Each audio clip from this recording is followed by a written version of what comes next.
अब बहुत ध्यान से सुनिएगा, सुखदेव जी कौन है? तरुवर छांव तीर यमुना के सुआ पढ़ावत डोले। किशोरी जी, जैसे आजकल बच्चों को एक आदत होती है, फोन में, आईपैड में, आईपॉड में गाने सुनते रहते हैं, ऐसी हमारी किशोरी जी भी सुनती रहती हैं, लेकिन तब फोन आईफोन तो होते नहीं है, तो क्या करें। और क्या सुनना प्रिय है? ठाकुर जी का नाम सुनना प्रिय है। कृष्ण, माधव, मुकुंद, मधुसूदन, केशव, मुरारी, हरि, ये सारे नाम जब किशोरी जी सुनती है ना, आनंदित हो जाती हैं, झूमने लगती हैं, नाचने लगती हैं। पर कौन सुनाए? तब किशोरी जी ने ललिता विशाखा से कहा कि 24 घंटे मेरे पास नाम चलता रहे, कृष्ण नाम, कृष्ण की अलग। अच्छा, किशोरी जी नाम नहीं सुनती, जैसे मधुसूदन, मधुसूदन नाम बोलते किशोरी जी मधुसूदन क्यों है ठाकुर जी, उसका चिंतन करती हैं। मुरारी क्यों है ठाकुर जी, उसका चिंतन करती हैं। गोपाल, तो जैसे गोपाल कहा तो गैया चराते हुए ठाकुर जी का चिंतन करने लगती हैं। गिरधारी, जैसे गिरधारी बोलते हैं तो गिरिराज्य धारण किए हुए ठाकुर जी का चिंतन करती हैं। किशोरी जी के नेत्रों से आंसू गिरते रहते हैं, ठाकुर जी का अनुभव अनुसरण करती रहती हैं। पर कोई ऐसा मिले जो 24 घंटा नाम सुनाता रहे, सोते उठते जागते खाते पीते हमेशा नाम चलता रहे। तब ललिता जी एक सुख पक्षी को लेकर के आई, एक तोता को, और कहा, हे श्यामाजू, जे तोता है और जाको एक स्वभाव है, कहा जे रट के सुनाए दे। तो एक दिना तो आप या को रटाओ और अगले दिना पूरे दिना या तो सुनो, ऐसा आप कर ले करो। किशोरी जी एक दिन तो पूरे नाम याद कराती हैं, तोता एक दिन में पूरा रट लेता है, अगले दिन किशोरी जी कुछ नहीं बोलती, वो तोता ही बोलता रहता है। कभी किशोरी जी कंधा पे आके बैठ जाता है, कभी किशोरी जी के सिर पे बैठ जाता है, कभी हाथ पे आके बैठ जाए, कभी कहीं विराज जाए, और उसके मुख से निकलने वाले नामों को सुनकर के किशोरी जी अति आनंदित होती हैं। तरुवर छांव तीर यमुना के सुआ पढ़ावत डोले। किशोरी जी तोता को पढ़ाती रहती हैं। एक दिन श्याम सुंदर आए, ठाकुर जी आए। जैसे ही ठाकुर जी आए, सब ने दंडवत प्रणाम किया, सब चमड़ डोरा रहे हैं, पंखा झल रहे हैं, कोई ठाकुर जी को बीड़ी पवा रहा है, कोई लड्डू पवा रहा है, सब सखियां ठाकुर जी को मनोहार कर रही हैं, सब वंदन कर रही हैं। और किशोरी जी सब सखियों को देख रही हैं कि ठाकुर जी की खातिरदारी में कोई कमी तो ना कर रो। तभी किशोरी जी की दृष्टि पड़ी उस तोते के ऊपर। सबने प्रणाम किया, पर उस सुख पक्षी ने प्रणाम नहीं किया, उस तोते ने वंदन नहीं किया।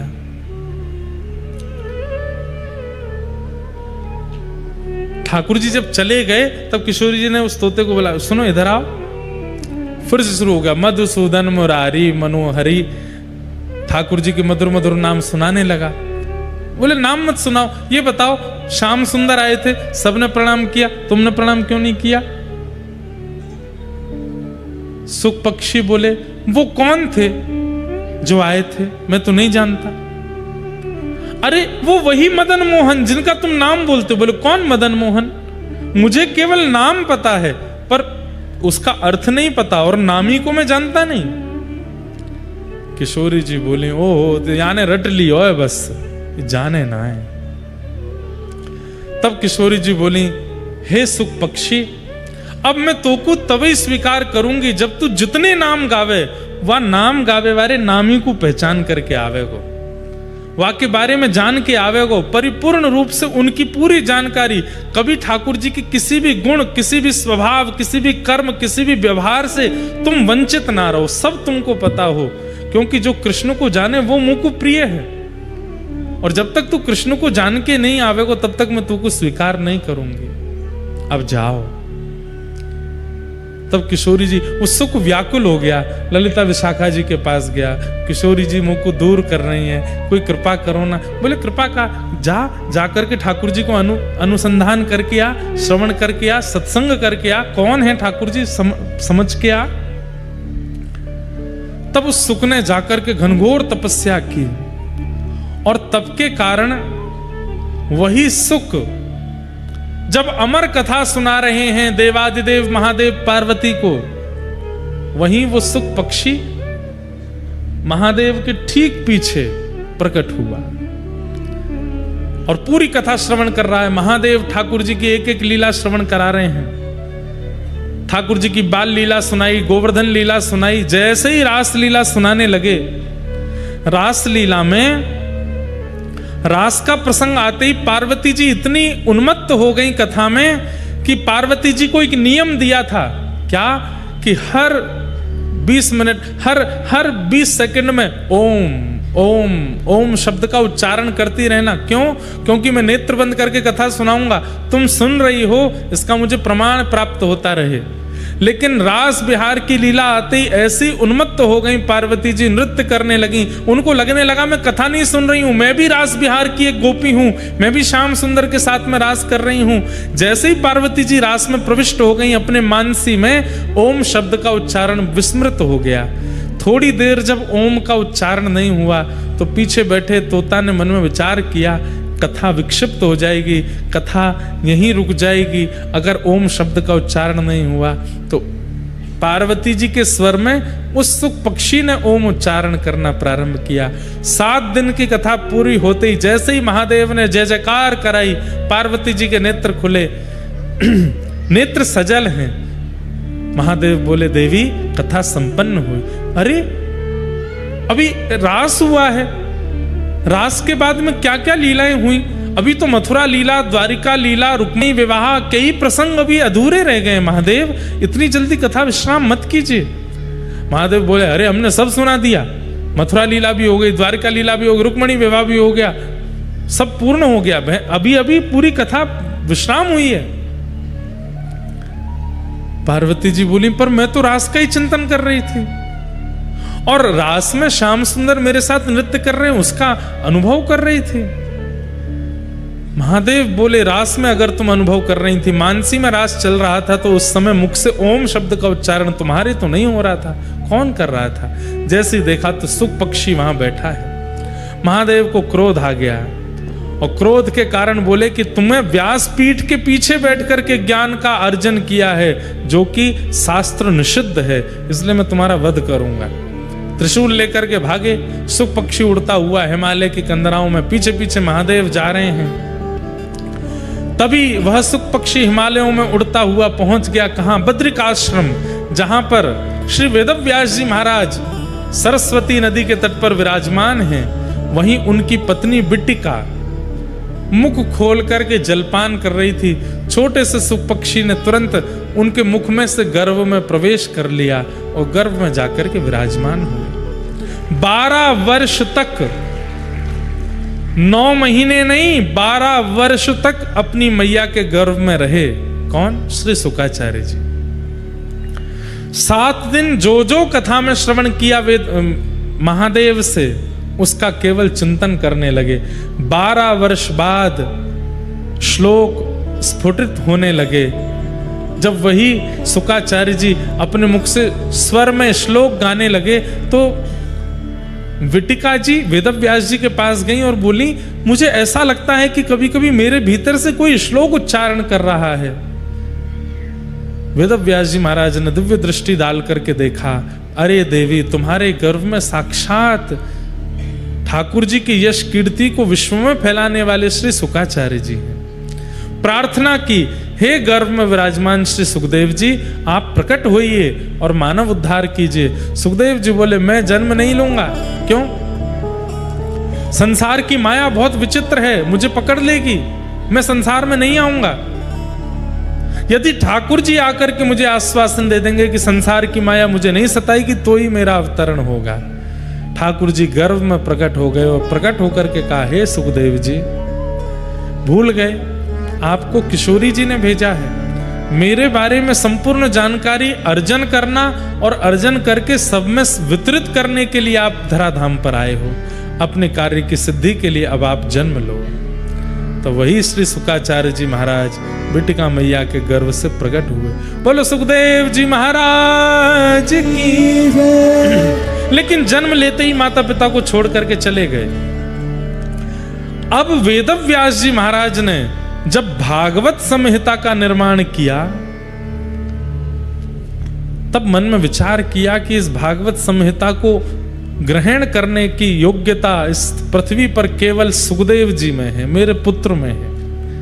लेकिन वो तो निर्गुण निराकार ब्रह्म का ज्ञान कर रहे हैं, क्योंकि शंकर जी से कथा सुनी है ना। शंकर जी की कथा में भाव प्रधान है, सगुण साकार प्रधान है, लेकिन योगी से कथा सुनेंगे तो निर्गुण निराकार ही सिद्ध होगा। अब सगुण साकार की ओर इनको लाने के लिए तो इनको सगुण का दर्शन कराना पड़ेगा। निर्गुण निराकार का मतलब क्या है बंधुओं? जिसमें कोई गुण नहीं, जिसका कोई आकार नहीं, जिसकी कोई आकृति नहीं, केवल खाली, उसको निर्गुण निराकार ब्रह्म कहते हैं। जैसे आकाश, इसका कोई आकृति नहीं है, इसका कोई ओर छोड़ नहीं है, इसकी कोई नपाई नहीं है, इसकी कोई ऊंचाई नहीं है, ये निर्गुण निराकार है। लेकिन सगुण साकार क्या है? वंशी हाथ में लिए खड़े हैं, गिरिराज जी नख पे धारण किए खड़े हैं, शेष शैया पर पौड़े हुए हैं, शंख चक्र गदा पद्म धारण किए, ये सगुण साकार है। अब निर्गुण को सगुण साकार में लाने के लिए तो सगुण का दर्शन कराना पड़ेगा। तब वेदव्यास जी महाराज ने श्रीमद् भागवत जी के एक श्लोक का उच्चारण अपने समस्त शिष्यों से हिमालय की कंदराओं में करवाया। कौन सा श्लोक? वेणु गीत का श्लोक। वरहा पीणम नटवर वपु कर्णयो कर्णकारम विप्रदवासः कनक कपिसं वैजयन्तीं च मालां रन्ध्रान् वेणो अधर सुधया पूरयन् गोपवृन्दैः वृन्दारण्यं स्वपदरमणं प्राविशद् गीतकीर्ति। जिन्होंने बरहा पीड़म यानी कि मोर मुकुट पहना है, कानों में कन्नेर के पुष्प पहने हैं, पीतांबरी पहनी है, अधर पर वेणु धारण कर रखी है, नासिका में मोती लटक रहा है, अजब सी गति से चल रहे हैं और जिनके चरण रखते ही वृंदावन की शोभा बढ़ती जा रही है। श्री राम कृष्ण चरण स्पर्श प्रमोद कहते हैं गिरिराज जी और वृंदावन में प्रकट हुए वृक्ष ये वृक्ष नहीं है, तो ठाकुर जी के चरण स्पर्श से वृंदावन के रोए खड़े हो गए हैं। वृंदावन इतना आनंदित हो गया कि उसके ऊपर वृक्ष वल्लरी आदि निकुंज सघन कुंज प्रकट हो गई हैं। जब इस श्लोक का गायन शुकाचार्य जी ने सुना तो निर्गुण निराकार ब्रह्म के बीच में नन्हे से गोपाल जी मोर मुकुट पहन करके वंशी वादन करते हुए, नृत्य करते हुए, आनंद करते हुए वहां प्रकट हो गए। अब तो सुखदेव जी महाराज व्याकुल हो गए, दौड़ करके उन बच्चों के पास में गए और कहा, तुम जिस श्लोक में जिस बालक का वर्णन कर रहे हो, ये बालक कहाँ है? ये मोर मुकुट पहनने वाला, ऐसी चाल चलने वाला, पीतांबरी पहनने वाला, ये बालक कौन है? किसका बेटा है? और ये कहां मिलेगा? जब से मैंने इसका चिंतन किया है, मेरा चित्त मानो जैसे इसने हरण कर लिया, मैं इससे मिलना चाहता हूं। छोटे छोटे बालक बोले, हमें तो एक श्लोक आता है, पर हमारे गुरुजी ने अभी नई संहिता लिखी है जिसमें 18,000 ऐसे ही श्लोक हैं। आप हमारे गुरुजी के पास चलो, शायद वो आपको बता दें।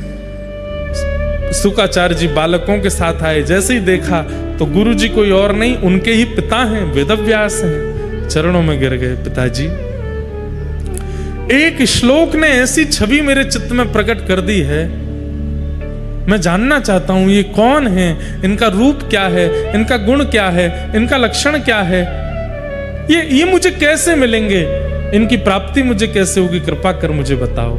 वेदव्यास जी बोले, बैठो। और तब वेदव्यास जी ने भागवत संहिता का ज्ञान श्री शुकाचार्य जी को प्रदान किया और उन्हीं सुखदेव जी ने फिर यही भागवत की कथा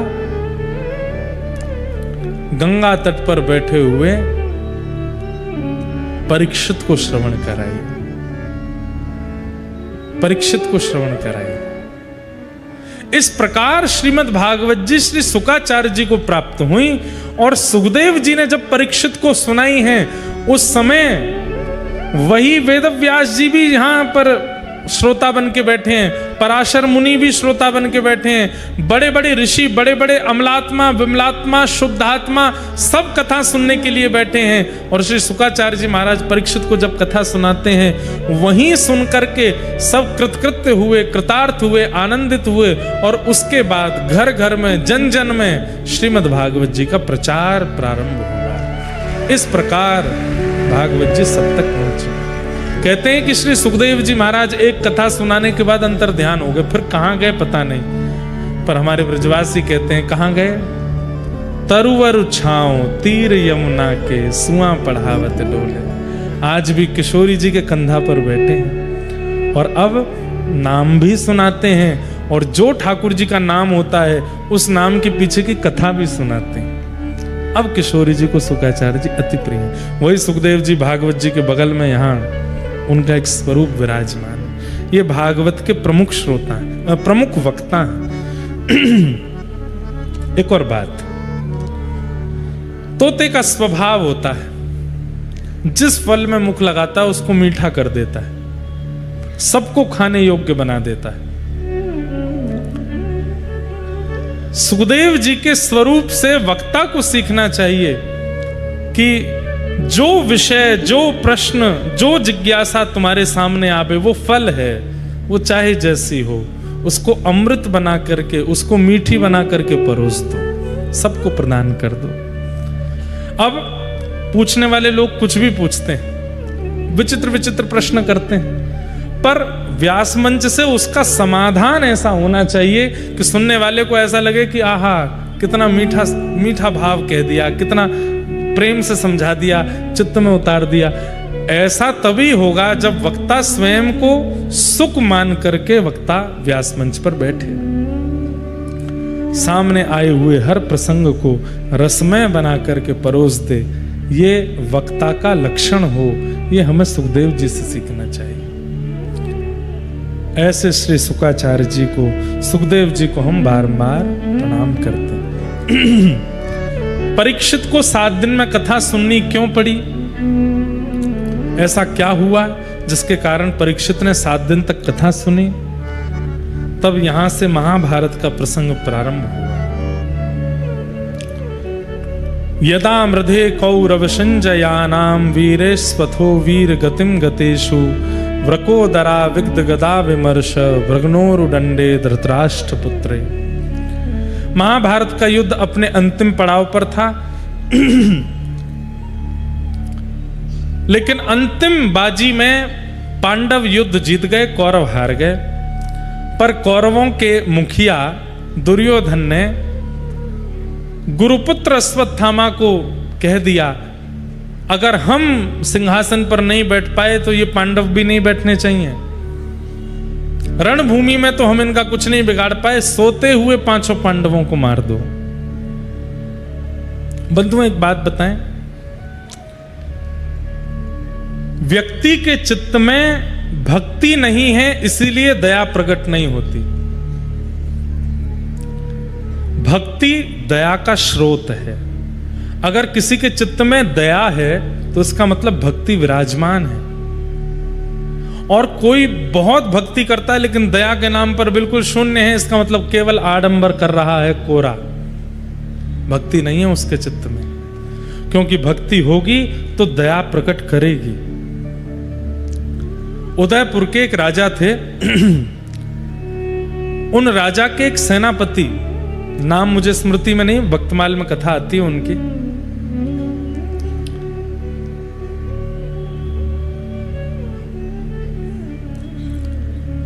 उनको राजा ने एक ऐसी जमीन दे रखी थी जिस जमीन से कम उस काल में 2 लाख रुपया साल भर में इकट्ठा होता था, और उससे वो संत सेवा, भक्तों की सेवा आदि करते थे।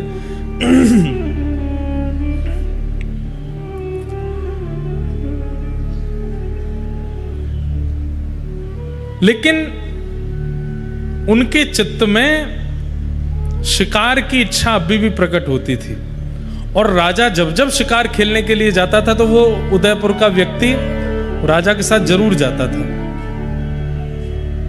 जरूर प्रस्थान करता था। तो एक बार राजा किसी हिरणी के पीछे दौड़ रहा था, उसका शिकार नहीं कर पाया, तो वो व्यक्ति जो 2 लाख रुपया साल का जो आता था, जिससे संत सेवा आदि करता था, वो अपनी तलवार लेकर के भागा और जाकर के उसने उस हिरणी का वध कर दिया। लेकिन आज उस हिरणी को मार करके उसके चित्त में एक भावना प्रकट हुई। क्यों? क्योंकि जब हिरणी का वध किया तो वो पता चला गर्भवती थी, वो भी मारी गई, उसके गर्भ का बालक भी मर गया। राजा तो बड़ा प्रसन्न हो गया, शिकार हो गया, लेकिन उस व्यक्ति को बड़ी ग्लानि होने लगी। धार्मिक व्यक्ति होगा, भक्ति पथिक व्यक्ति होगा, तो क्रिया संपादित करने के बाद में ग्लानि भी होगी। कई लोग होते हैं वो गलत कर देते हैं, पर उनको ग्लानि भी नहीं होती। इसका मतलब भी है कि इनके अंदर भक्ति नहीं है। भक्ति स्वरूप वाला होगा तो उसको अपनी क्रिया का बोध होगा।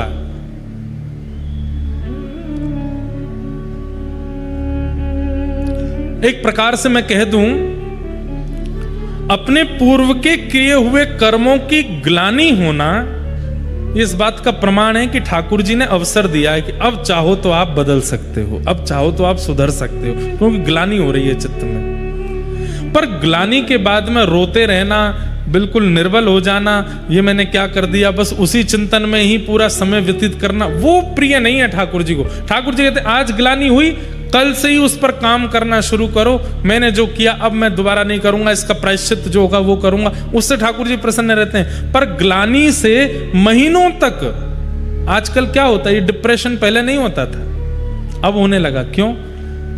ग्लानि के कारण उसका कुछ सब्स्टिट्यूट मिलता नहीं और उसी से चिंता में चले जाते हैं और फिर परेशान होते हैं। तो ग्लानि हर किसी को नहीं होती, जिसको होती है इसका मतलब उसके चित्त में भक्ति का बीज है। उसी समय सत्संग करना प्रारंभ कर दो जैसी ग्लानि हो, और सत्संग में बस यही ढूंढते रहो, मुझसे जो अपराध हुए उसका प्रायश्चित मैं कैसे करूं। तो आज इतनी बार शिकार किया, लेकिन आज उनको ग्लानि हो गई, और उनके मन में पहली बार आया, मैं इतनी संत भोजन कराता हूं, इतनी सेवा करता हूं, उदयपुर में पूरा नाम है मेरा कि संतों की सेवा और भक्तों की सेवा में सबसे ऊपर मेरा नाम आता है, और मैं जीव हिंसा करने में बिल्कुल भी लज्जा नहीं करता। लेकिन राजा तो उनको उपहार देने लगा, सबके सामने उनकी वाहवाही करने लगा, और बोले आज से मैं नियम बनाता हूं, क्या हर शिकार में आप मेरे साथ जाओगे। अब राजा को मना भी नहीं कर सकते, क्यों? राजा ने मारेगा, देश से निकाल देगा, क्या करें। ग्लानि हो रही है कि अब ये पाप करना नहीं है, क्या करूं। उसी रात्रि में उन्होंने विचार किया कि राजा का भी मैं त्याग नहीं कर सकता, और ग्लानि हो रही है इसलिए मैं शिकार भी नहीं कर सकता, तो अब करूं क्या। तो उन्होंने लकड़ी की तलवार रख ली,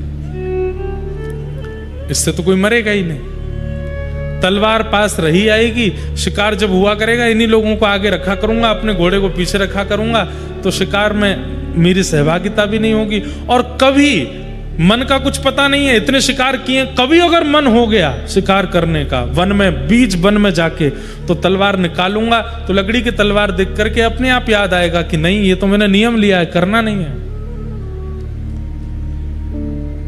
अब इस प्रकार वो राजा के साथ शिकार में जाते, लेकिन पीछे ही रहते, आगे नहीं जाते। और कभी कभी शिकार खेलने के लिए एकांत में कहीं पहुंच भी जाते, तलवार निकालते तो लकड़ी की तलवार देख करके अपने आप ही भीतर धर लेते, बोले इससे तो कुछ होगा नहीं, अच्छा है मैं बचूंगा। बंधुओं, इससे भी एक चीज सीखो। पिज्जा खाने का मन हो रहा है, कुछ ऊटपटांग खाने का मन हो रहा है, क्या करो, रसोई में जाओ, रोटी उठाओ, उसी पे एक तरफ अचार की स्लाइस बना दो, एक तरफ बढ़िया दही बना दो, एक तरफ बढ़िया सब्जी बना दो, एक तरफ चटनी बना दो, बन गया पिज्जा, खा लो उसको, ऐसे सब्स्टिट्यूट बना के खाओ। भैया देखो, एक बात हमारी सुनो, ये मन को वश में करने के लिए आप बैठे रहो कि ये वश में हो जाए, तो नहीं होगा। प्रयोग करने पड़ेंगे, प्रयास करने पड़ेंगे। पर ये थोड़े बहुत प्रयास ही ठीक हैं, ऐसा नहीं कि एकादशी पर व्रत वाला पिज्जा खा रहे हैं। क्या बात की एकादशी पर ठीक है, एक आध बार के लिए छूट है, व्रत वाली इडली बनती है, व्रत वाले डोसा भी बनते हैं, व्रत वाला चीला भी बनता है, तो छोड़ा क्या हमने? व्रत वाली रोटी भी बनती है। बल्कि बाकी के दिन खाने से तो 500-600 कैलोरीज बढ़ती हैं, आजकल व्रत में 1000 कैलोरीज बढ़ जाती, इतना तला भुना खाते हैं। क्या बात का व्रत है वो? तो कहीं कहीं सब्स्टिट्यूट्स बना लीजिए कि आपकी कोई बुरी आदत है और आपको पता है कि मैं इसको छोड़ नहीं पाऊंगा, तो इसका एक सब्स्टिट्यूट रखो और वो ऐसा बनाओ कि उससे हानि भी ना हो और वो आदत भी धीरे धीरे छूट जाए। लकड़ी की तलवार, मन तो होता था, इनके चंग आती थी कि शिकार करूं, जैसी तलवार निकालते, तलवार देख के अरे इससे तो कुछ होगा ही नहीं, भीतर धरते, पर हाँ बढ़िया है, ऐसी बचूंगा मैं। धीरे धीरे धीरे इनकी इच्छा समाप्त होने लगी, धीरे धीरे धीरे इनका मन समाप्त होना। देखो मन क्या है पता है? मन इच्छा प्रकट करता है और जैसे ही आप उस इच्छा को पूरा कर देते हैं ना, तो मन हंसता है, बन गया मेरा गुलाम, अब मैं जो चाहता हूं वही करता है, चल अब अगली बार ये वाली इच्छा पूरी कर, फिर वो पूरी करा देते हो और खुश होता है। आप जितनी इच्छा मन की पूरी करते हैं, मन उतना बलवान होता चला जाता है। लेकिन जैसे ही मन ने इच्छा प्रकट की और आप पूरी नहीं करते, तो मन क्रेविंग्स कराता है, आंखों को, कानों को, जीभ को, हाथ को, सब फड़फड़ाएंगे, करवाओ करवाओ करवाओ। जिद्दी हो गया ना, छोटे बालक को जो चाहो देते रहो तो जिद्दी हो जाता है। कभी कहेगा बंदूक दिलाओ, मना कर दोगे नहीं दिलानी तो सिर पटकेगा, रोएगा, गिरेगा, चिल्लाएगा, चीखेगा। जिद्दी बालक हो जाते हैं, जिनकी इच्छाएं बहुत पूरी की गई हैं वो जिद्दी हो जाते हैं। ऐसे ही मन भी जिद्दी हो जाता है, और जब जिद्दी हो जाता है तो बीड़ी पीने वाले, तंबाकू खाने वाले, सिगरेट पीने वाले, उनकी क्रेविंग कैसी होती है? अगर नहीं दो तो ऐसे हो जाते हैं कि अब बस प्राण ही निकल जाएंगे, रोटी मत दो, पानी मत दो, लेकिन वो दे दो। होना जाना कुछ नहीं है, पर मन इतना आदी हो चुका है, इतनी इच्छा पूरी कर दी है मन की कि अब मन वश में रहता नहीं। इसलिए क्या करो, मन इच्छा प्रकट करे, उस इच्छा को पूरी मत करो, चाहे कैसे भी करके हाथ पांव बांध करके अपने आप को रोक लो। एक बार प्रयास करके देखिए, विकट इच्छा प्रकट हुई है और आप उस इच्छा को पूरी ही मत करो, मन को क्या संकेत पहुंच जाएगा? अब ये व्यक्ति मेरे हाथ में नहीं है, अब ये मेरा दास नहीं है, मेरा गुलाम नहीं है। धीरे धीरे धीरे धीरे मन इच्छा प्रकट करनी ही बंद कर देगा, फिर वो इच्छा ही नहीं करेगा।